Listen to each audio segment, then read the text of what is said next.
Minister wa mititu Soipan Tuia ni acakaite ni kuongerereka gwa giko ciara-ini akiuga undu uyu ni gitango bururi-ini. The country we are at our baby steps. At least from the point of legislation. Akiari hindi icera kiara-ini kia Ng'ong'o mwena wa Gitengera kaunti ya Kajiado, Tuia oigite itanya riake ni kugathika mawatho ma kuhurana na thina uyu. We have a Sustainable Waste Management Act of 2022, which for me as a new Cabinet Secretary for Environment, that's one of the things that I have on my hands, that I'm looking forward to partnerships to be able to run with it.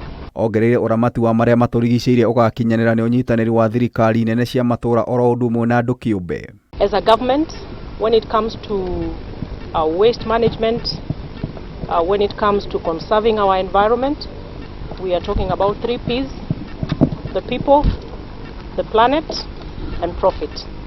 And this is classified right here as we talk about circular economy. Tuia araragia maya thutha wa gucemania na maabitha anene kuma bururi wa Norway aria maranyotera gucenjia giko giki gutuika utonga. When we design a new product, are we able to think about how the waste of this product is going to be recycled at the end of its lifespan?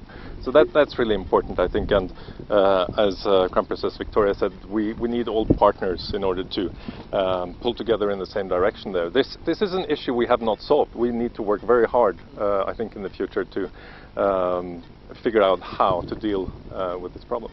Tuia ningi ni ahithuritie kiara giki ni gikuhandwo miti na gucenjia thura wakio. I'm happy that we are in discussions with the county government of Kajiado that after the successful clearance of the dam site, then we green this place and plant the trees as part of our national exercise. Ngiribotera Kameme TV, Jeta Gitau wa Wanjiku.